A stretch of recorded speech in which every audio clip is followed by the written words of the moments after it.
안녕하세요. 이번 주 여러분들께 또 새롭게 이렇게 인사를 드리게 됩니다. 오늘은 땅에 떨어져 죽은 한 알의 밀에 관한 예수님의 비유를 우리가 공부할 텐데요. 우리가 어떻게 하나님의 뜻에 복종해야 하는지에 대한 매우 흥미로운 예증입니다. 나는 죽고 예수님께서 내 안에 살도록 하기 위해 내 마음이 비워야 할 것들이 참 많은데 오늘은 그런 것들에 대해서 함께 또 배워보는 시간을 갖겠습니다.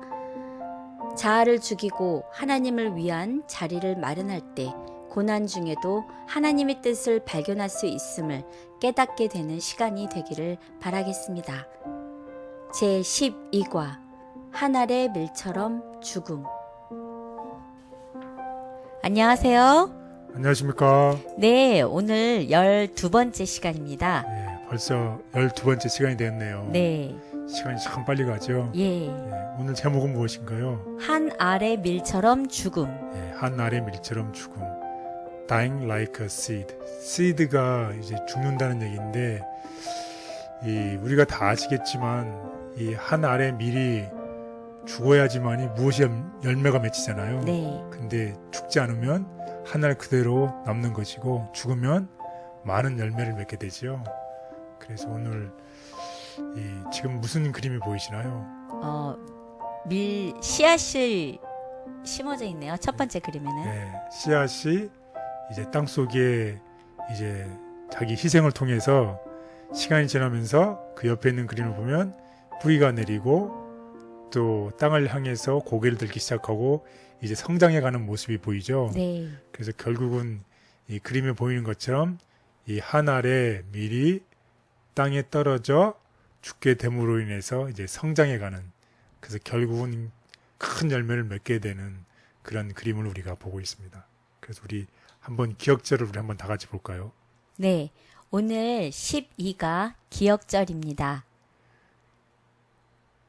내가 진실로 진실로 너희에게 이르노니 한 알의 밀이 땅에 떨어져 죽지 아니하면 한 알 그대로 있고 죽으면 많은 열매를 맺느니라. 요한복음 12장 24절. 네, 너무나 유명한 성경 말씀이죠. 한 알의 밀이 땅에 떨어져 죽지 아니하면 한 알 그대로 있는데 만약 죽으면 많은 열매를 맺는다는 말씀이시죠. 결국 누구를 예표하고 있는 겁니까? 예수님이요? 네, 예수님이죠. 예수님께서 이 땅에 오셔서 이 땅에 십자가에 돌아가심으로 인해서 정말 우리들에게 수많은 이 영생을 주셨죠. 모든 사람들이 갈 수 있는 영생, 열매를 맺을 수 있게 해주신 겁니다. 따라서 예수 그리스도를 믿는 우리도 예수님처럼 어떻게 돼야지 된다는 얘기인가요? 한 알의 밀처럼 죽어야 되겠다는 네, 자기 얘기죠? 자신이 죽게 되면 자기 자신이 죽음으로 인해서 더 많은 열매를 맺는다는 얘기입니다. 그래서 오늘 공부의 방향을 한번 보겠습니다. 여기 지금 무슨 게 보시나요? 씨앗. 씨앗이 보이죠? 네. 이 씨앗이 지금 땅에 떨어져 있죠? 네. 땅에 떨어진 이 씨앗이 어떻게 돼야지 되나요?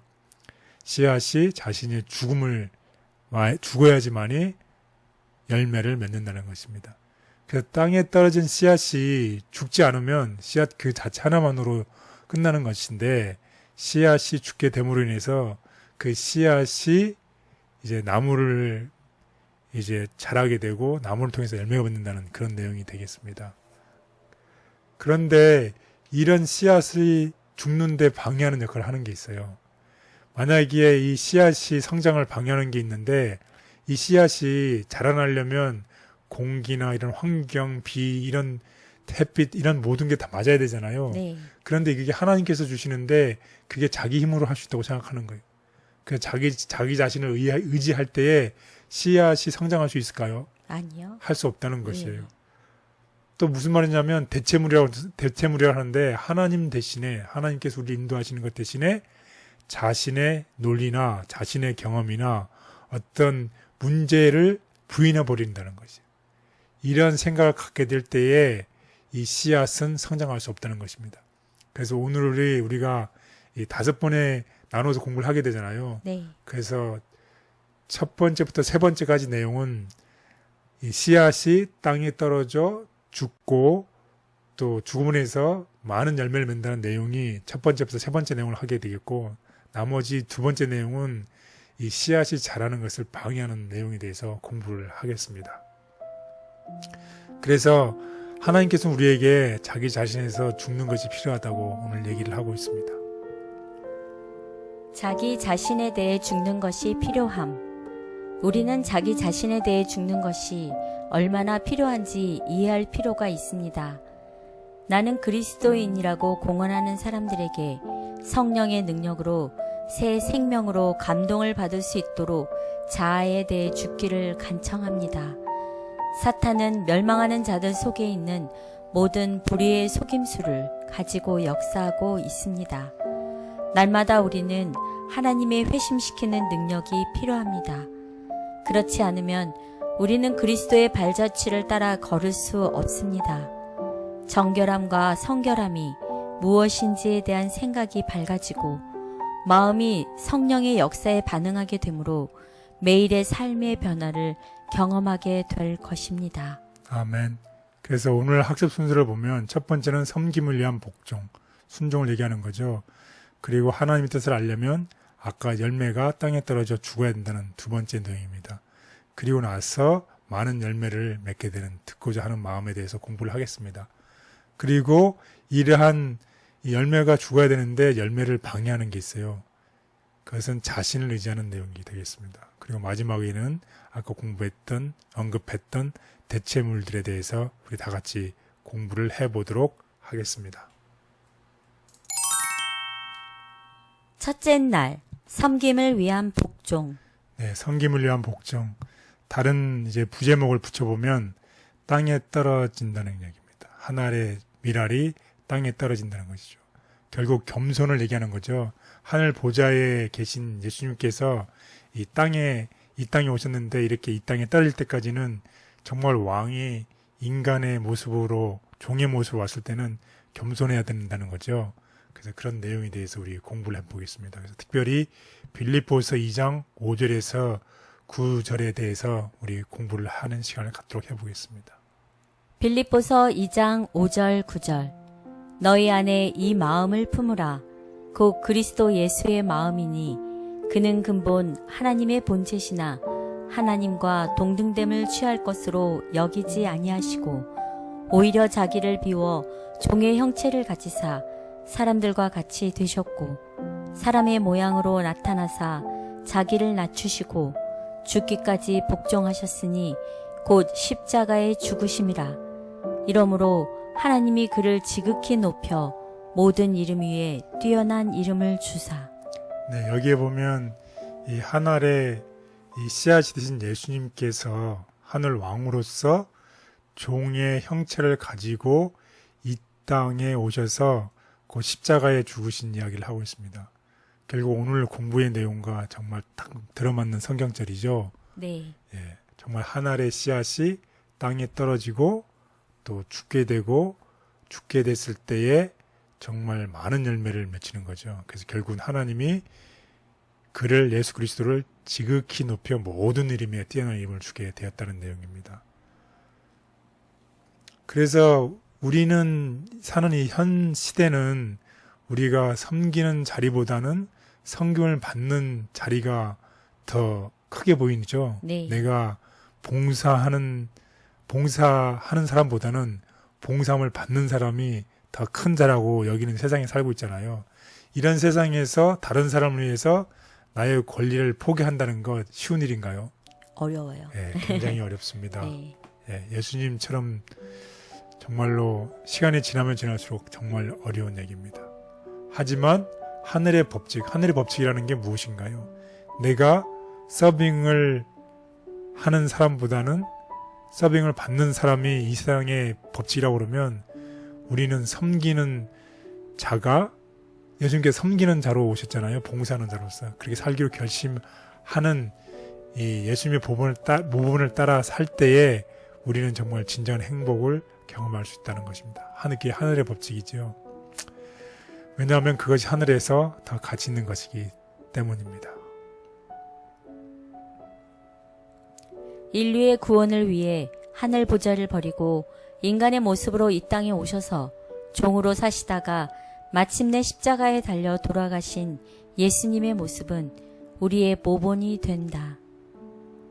섬기고 굴복하셨던 그리스도의 생애, 그리스도의 거룩한 생애와 성품은 충성스러운 모본이다.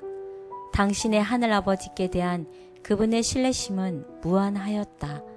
그는 아낌없이 완전하게 순종하고 굴복하였다.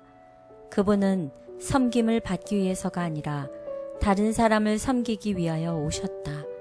그분은 당신 스스로의 뜻을 행하기 위해서가 아니라 당신을 보내신 그분의 뜻을 행하고자 오셨다. 하늘 보좌를 버리고 사람의 종으로 이 땅에 오셔서 죽기까지 아버지의 뜻에 복종하셨던 모본을 따라가고 싶습니다. 하지만 제 힘으로 그렇게 하는 것이 쉽지 않습니다. 하나님의 뜻에 온전히 복종할 수 있는 힘과 의지를 주시옵소서. 아멘. 둘째 날, 하나님의 뜻을 알려면 자아가 죽어야 함. 예. 첫 번째 날은 이제 땅에 떨어졌죠. 네. 땅에 떨어져서 두 번째는 어떻게 해요? 죽어야 되죠. 그래서 두 번째 날은 이제 죽어야지만이 하나님의 뜻을 알 수 있다는 내용이 되겠습니다. 그래서 이제 로마서 12장에 있는 산 제물이라는 제목으로 우리 공부를 해보도록 하겠습니다. 거룩한 산 제물로 드리라. 로마서 12장 1절. 그러므로 형제들아, 내가 하나님의 모든 자비하심으로 너희를 권하노니 너희 몸을 하나님이 기뻐하시는 거룩한 산 제물로 드리라. 이는 너희가 드릴 영적 예배니라. 너는 이 세대를 본받지 말고 오직 마음을 새롭게 함으로 변화를 받아 하나님의 선하시고 기뻐하시고 온전하신 뜻이 무엇인지 분별하도록 하라. 네, 여기 보면 이제 하이라이트 되어 있는 단어들이 있죠. 네. 12장 1절에 보면 뭐가 되어 있나요? 산 제물. 네, 산 제물. 우리가 이제 제물이 되려면 우리 자신이 어떻게 돼야지 되나요? 죽어야 되고. 네, 우리가 죽어야 되죠. 우리가 죽어야지만이 그 다음에 두 번째 하이라이트 된 단어가 무엇이죠? 오직 마음을 새롭게. 예, 우리가 죽어야지만이 우리의 마음이 새롭게 된다는 것입니다. 네. 그렇게 돼야지만이 무엇을 분별할 수 있는 것인가요? 온전하신 하나님의 뜻이 무엇인지. 예, 하나님의 뜻을 분별할 수 있다는 것이에요. 그래서 로마서 12장 1절과 2절을 통해서 우리가 알 수 있는 것은 우리가 제물이 되기 위해서 우리 자신이 죽어야 되고 또 우리 자신이 죽게 될 때 우리 마음이 새롭게 되고 우리 마음이 새롭게 될 때에 비로소 하나님이 선하시고 기뻐하신 온전한 뜻이 무엇인지를 알 수 있다는 것입니다. 그래서 정리를 다시 한번 해보겠습니다. 먼저 우리는 어떻게 돼야 된다? 자아가 죽어야 함. 예, 그리고 난 다음에 우리 마음이 오직 새롭게 된 마음으로 변화가 되는 것이죠. 그리고 마지막 단계가 하나님의 뜻을 바르게 분별할 수 있음. 예, 우리가 이 단계를 알면 좋겠습니다. 우리 자아가 죽고 우리 마음이 변화가 되고 하나님의 뜻을 온전하게 분별할 수 있다는 것입니다. 그런데 만약 우리가 자아가 죽지 않으면 이런 일들이 일어나지 않는 것이죠. 그럼 우리가 자아가 죽지 않는데 이런 일이 일어나지 않도록 하면 우리가 멸망당하잖아요. 그런데 자비하신 하나님께서 우리가 힘든 시간을 주신다는 것이에요. 왜? 시련을 허락하신다는 것이에요. 우리의 삶에 우리가 완전하게 죽지 않은 부분이 있을 때 하나님께서는 시련을 통해서 그런 완전하지 않은 부분들이 다 죽을 수 있도록 시련을 허락하신다는 것이에요. 그래서 이 고난을 통해서 우리는 죄를 깨닫게 될 뿐만 아니라 하나님께서 우리 사랑하는 예수님께서 우리를 위해 자기 자신을 버리셨다는 사실을 더 깊이 이해할 수 있게 해준다는 것입니다. 따라서 우리가 시련을 받을 때 이 시련을 통해서 우리 자신이 죽게 되고 우리가 하나님의 뜻을 더 잘 알 수 있다는 내용이 되겠습니다.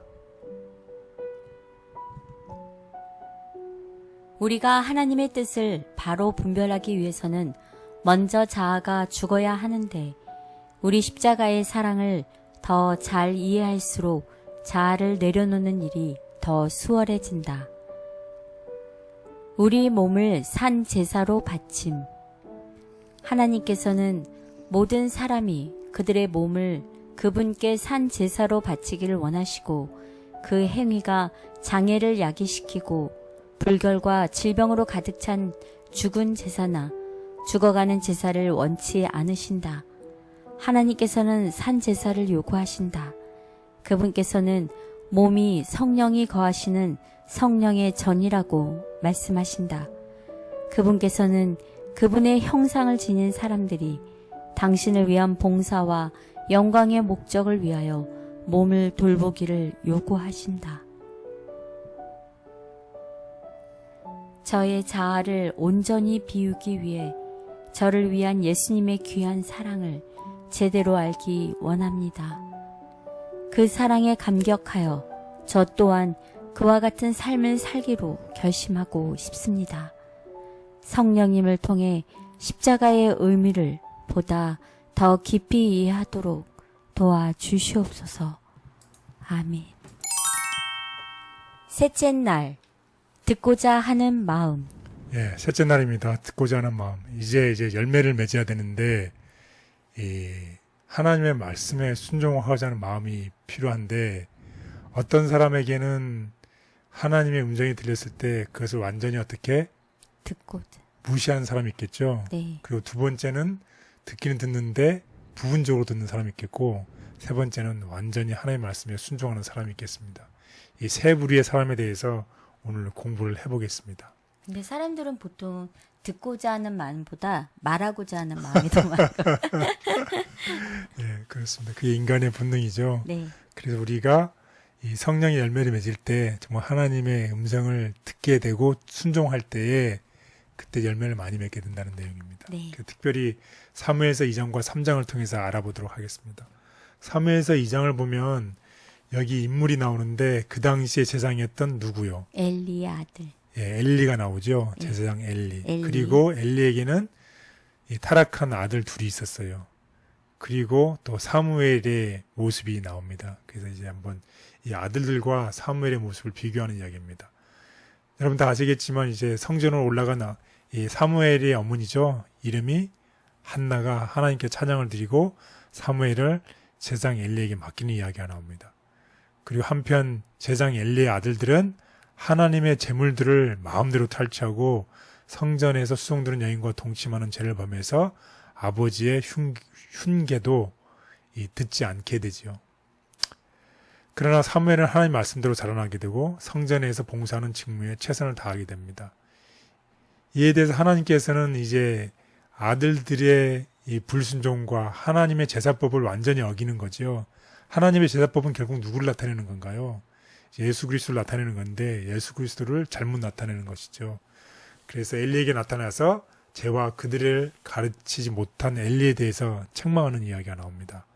그리고 두 아들이 모두 죽임을 당하고 가문은 끊겨버려 다른 사람에게 제사장의 직분을 주겠다고 선언하는 이야기가 나오죠. 그리고 이제 3장에 가면 이제 하나님께서 사무엘을 자꾸 부르죠. 근데 사무엘이 이 엘리 선지가 부르는 줄 알고 엘리에게 가지만 나중에 하나님 부르는 줄을 알게 되죠. 그래서 하나님을 만난 사무엘의 이야기가 나옵니다. 그래서 이제 3장 10절에 보면 다음과 같은 내용이 있습니다. 여호와께서 임하여 서서 전과 같이 사무엘아 사무엘아 부르시는지라. 사무엘이 이르되 말씀하옵소서 주의 종이 듣겠나이다 하니. 네, 그렇습니다. 우리도 이 사무엘처럼 이 연습을 좀 해야 될 것 같아요. 하나님 우리를 부르실 때에 우리도 Yes, sir, I am here. I'm ready to hear. 이렇게 얘기를 하면 좋을 것 같아요. 그래서 사무엘이 이르되 말씀하옵소서 주의 종이 듣겠나이다. 이런 연습을 우리가 해야 될 필요가 있겠습니다. 그래서 이 하나님의 음성을 들으면 순종해야 되잖아요. 네. 그런데 세 종류의 사람이 있다고 그랬죠. 첫 번째 사람은 하나님의 음성을 들었지만 불순종하는 사람. 이근우하고 정말 듣지 않는 사람이죠. 그 사람이 누군가요? 엘리의 아들들. 예, 엘리 아들들이죠. 엘리의 아들들은 아버지의 말을 듣고 순종하지 않았습니다. 예. 또 두 번째 부류는 하나님의 음성을 들었지만 부분적으로 순종한 사람이었죠. 그 사람은 다름 아닌 누구였나요? 엘리 선지자였죠. 예. 엘리가 선지자의 음성을 듣고 부분적으로 순종함. 예. 우리가 첫 번째 사람의 부류는 하나님의 말씀을 듣고도 순종하지 않은 사람. 두 번째 부류의 사람은 하나님의 음성을 들었지만 부분적으로 순종한 사람. 그리고 마지막으로 세 번째 부류의 사람은 하나님의 음성을 전적으로 순종하는 사람입니다.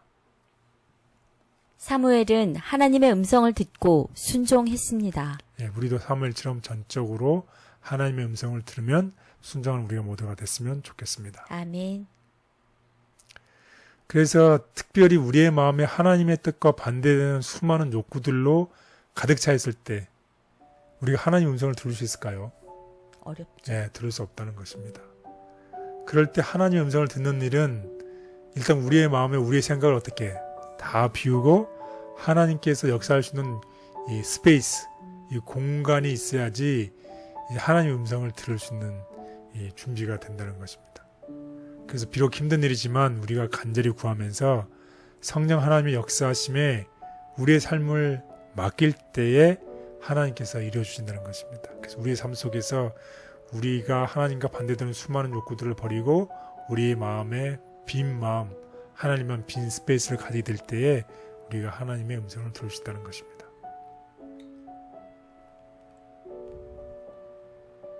성령님께서는 세미한 음성으로 우리에게 말씀하신다. 그러므로 우리에게는 사무엘처럼 열린 마음으로 하나님의 음성을 들으려고 하는 자세가 필요하다.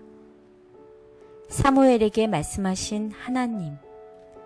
죄악이 난무하는 중에도 아이 사무엘은 하나님께 충실하였으므로 그가 지극히 높으신 하나님의 선지자로서 엘리의 집에 정죄의 기별을 전달할 사명을 받았다. 여호와께서는 백발 노인인 당시에 택하신 종을 버리시고 한 아이로 더불어 교통하셨다. 이 일 자체가 엘리와 그 집에는 혹독한 것이었으나 당연한 견책이었다. 저에게 말씀하시는 하나님의 음성에 민감하게 반응하고 싶습니다. 저의 마음을 어지럽히는 수많은 세상적 관심과 우선순위들을 하나님의 도우심으로 내려놓기 원합니다. 지금 이 순간 저의 마음에 성령으로 역사하여 주시옵소서. 아멘. 자라남을 방해하는 것들, 자신을 의지함, 대체물들. 네, 우리가 지금까지는 이제 한 알의 밀이 땅에 떨어져 죽음으로 인해서 이제 많은 열매를 맺는 것에 대해서 공부를 했고, 앞으로 이 넷째 날과 다섯 번째 날은 우리가 자라나는 것을 방해하는 것들에 대해서 공부할 텐데, 네 번째 날은 자신을 의지하는 이야기, 그리고 마지막 날은 대체물들에 대해서 공부를 해보도록 하겠습니다. 넷째 날, 자신을 의지함. 예, 자신을 의지했던 이 사울 왕에 대해서 우리 특별히 공부를 할 텐데요. 이 사무엘서에 보면 이 13장에 사울 왕의 이 불신앙에 대해서 하는 이야기가 나옵니다. 이 왕이 된 사울이 이스라엘의 대적인 블레셋을 공격하게 됩니다. 그런데 오히려 이 전쟁의 상황이 바뀌어서 이 불리해지자 백성들이 동요하기 시작하는 것이에요. 그래서 또한 이 기다리던 사무엘이 와서 하나님께 제사를 드려야 되는데 사무엘이 빨리 오지 않자 마음이 급한 사무엘은 이 사무엘만이 이 제사장만이 할 수 있는 일들을 자기가 대신 번제와 화목제를 드림으로 해서 제사장의 직무를 범하여 사무엘의 책망을 받는 이야기가 나오게 됩니다. 그래서 특별히 보면 여러분이 기억하셔야 될 게 여기 영어로 나왔지만 내가 보았고 첫 번째는 이제 사울이 보았어요. 이 백성들이 전황이 불리해지자 흩어지는 것을 보았습니다. 그리고 두 번째는 말했어요. I said. 뭐라고 했냐면 이 블레셋 사람들이 내게 지금 다가올 것이다. 그럼 얼마나 겁이 나겠어요. 그래서 그 느낌이 있어요. 느낌. I felt. 느낌이 어떻게 했냐면 그 느낌대로 결국 제사를 드렸다는 것입니다. 그래서 여기 보면 첫 번째는 사울이 내가 보았어요. 무엇을 보았나요? 자신들이 군사들이 흩어지고 사무엘이 없는 것을 보았어요. 그리고 두 번째로는 자기가 보는 것을 말하는 곳으로 옮겨갔다는 거죠. 이 블레셋 사람들이 나를 치러 길갈레로 내려오겠다는 것을 말했습니다. 그리고 세 번째로는 사울은 이 말하는 것에서 그치지 않고 말하는 것을 이제 실제로 느끼고 느낌을 실행에 옮기는 것입니다. 그래서 자신이 직접 번제를 드린 것입니다. 그래서 이 이야기를 통해서 이 조급한 사울의 이야기를 볼 수가 있는 것입니다. 사울은 하나님으로부터 정확한 지시를 받았지만 두려워했고 그 다음에 자신의 감정, 믿음이 아니라 감정에 이끌려 하나님의 것을 자신 힘으로 더욱 좋게 만들고자 개선하기로 하는 다른 계획을 세웠습니다. 그래서 어떻게 자신이 직접 제사를 드렸죠. 그래서 자기 자신을 믿었다는 것이에요. 하나님을 믿는 대신에 자기 자신을 믿었기 때문에 실패한 것입니다. 그래서 우리를 성장하는 것을 방해하는 것, 자기 자신을 의지하는 것입니다. 마찬가지로 우리도 조급한 게 살아가고 있지는 않습니까? 우리 모두 이런 비슷한 일을 저지르곤 하지요. 그래서 우리 인간적인 시야에 의지함으로 자신의 생각을 의지하게 되고 마침내 우리의 느낌으로 행동을 하게 되지요. 무엇을 가지고서 행동해야 되는데 믿음으로 행동해야 되는데 우리의 느낌을 의지하게 된다는 것입니다. 그리고 그 느낌에 따라 행동하게 돼서 실패하게 된다는 것입니다. 우리는 이 사울의 이야기를 통해서 우리가 느낌이 아닌 하나님을 믿음으로 전적으로 신뢰함으로 믿음에 따라 행동하는 우리 모두가 되기를 바라겠습니다. 많은 사람들이 중요한 순간에 하나님을 의뢰하는 대신 자신의 판단을 의지하는 경향이 있다. 우리는 눈에 보이는 대로 판단하지 말고 말씀에 따라 판단해야 한다. 인간보다 하나님을 의지해야 함. 만일 우리가 오로지 헌신적이요 영적인 마음을 가지고 자기 자신들을 의지하기보다는 하나님을 의지할 것 같으면 우리가 지금껏 목격한 것보다 훨씬 더 큰 번영이 있게 될 것이다. 그러나 겸손히 의지하는 마음과 하나님을 완전히 신뢰하는 일이 이처럼 결정적으로 부족한 이상 우리는 아무것도 확신할 수 없다. 저희의 유한함과 부족함을 알면서도 자꾸만 눈에 보이는 대로 저희 느낌과 감정에 따라 결정하고 행동하는 실수를 범하게 됩니다. 삶의 모든 순간마다 저희 경험과 느낌이 아니라 하나님의 절대적인 말씀을 신뢰하게 도와주시옵소서. 아멘. 다섯째 날, 대체물들. 네, 마지막 날입니다. 대체물들. 하나님 대신에 우리가 인간이 대체하는 것들이죠. 인간적인 논리, 생각, 경험들을 공부해 보도록 하겠습니다.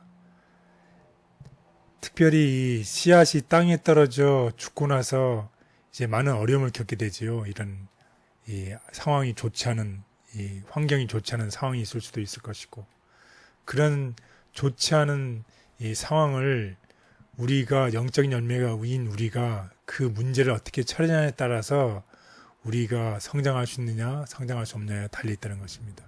그래서 우리가 유일한 확실한 방법은 우리의 계획 대신에 하나님의 계획을 신뢰한다는 것입니다. 그래서 우리의 대체물을 대신 우리는 찾는 경향이 있다는 것이죠. 우리의 논리대로 또 우리 자신의 경험에 비춰봤을 때에 또 문제를 부인하고 우리의 노력대로 찾는다는 것입니다. 그래서 특별히 이 스가랴 4장에서는 아주 멋있는 이 성경절이 있죠. 무슨 성경절인가요? 오직 나의 영으로 되느니라. 예, 오직 나의 영으로 되느니라. 스가랴 4장을 보면 현재 상황에 공궁에 처한 하나님 백성들에게 주는 격려가 많이 들어있습니다. 그들이 현재 고통이 너무 커서 그들은 자신의 이 소망이 없는 자신의 모든 경우를 소망이 없는 것이라고 생각했어요. 특별히 이 돌아간 사람들이 포로에서 돌아간 사람들이 무엇을 건축해야 되나요? 이 무너진 성전을 다시 건축을 해야 되는데 생각하기에는 성전을 건축할 수도 없고 그들이 허물었던 성읍이 회복될 수도 없다고 생각을 했어요. 따라서 하나님께서 환상을 보여주시는데 그 환상의 내용은 하나님께서는 자신의 하나님의 능력에 의해서 그 일이 행해질 것이라고 보여주신 것이에요. 그 일은 어떻게 이루어지나요? 한번 우리 다 같이 보겠습니다. 스가랴 4장 6절. 그가 내게 대답하여 이르되 여호와께서 수룹바벨에게 하신 말씀이 이러하니라. 만군의 여호와께서 말씀하시되 이는 힘으로 되지 아니하며 능력으로 되지 아니하고 오직 나의 영으로 되느니라. 아멘. 네, 그렇습니다. 우리의 노력이나 또 우리의 계획이나 우리의 논리대로 되는 것이 아니라 이 모든 일은 오직 나의 영으로 되느니라는 하나님께서 우리에게 말씀하십니다. 우리의 삶 속에서 우리가 힘들 때에 하늘을 바라봤을 때 하나님의 영으로 모든 일이 된다는 것입니다.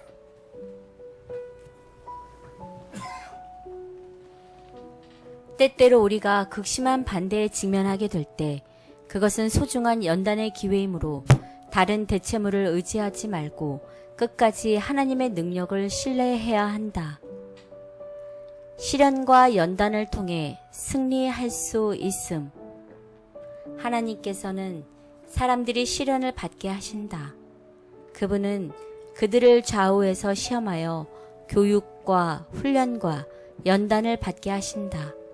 우리의 구속주, 인류의 대표자요, 머리이신 예수께서는 이 시험하는 과정을 견디셨다. 그분은 자신 때문에서가 아니라 우리의 죄 때문에 고통을 당하셨다. 그러므로 오늘날 우리는 승리자의 공로를 의지함으로 그분의 이름으로 승리자가 될 수 있다. 하나님 이외의 것으로 마음의 공허함과 채워지지 않는 욕망을 채우기 위해 노력했던 때가 얼마나 많은지요. 지금도 그렇게 살아가며 아무런 문제를 느끼지 못하는 많은 사람들에게 참된 하나님을 소개하며 사는 그리스도인이 되게 해 주시옵소서. 아멘.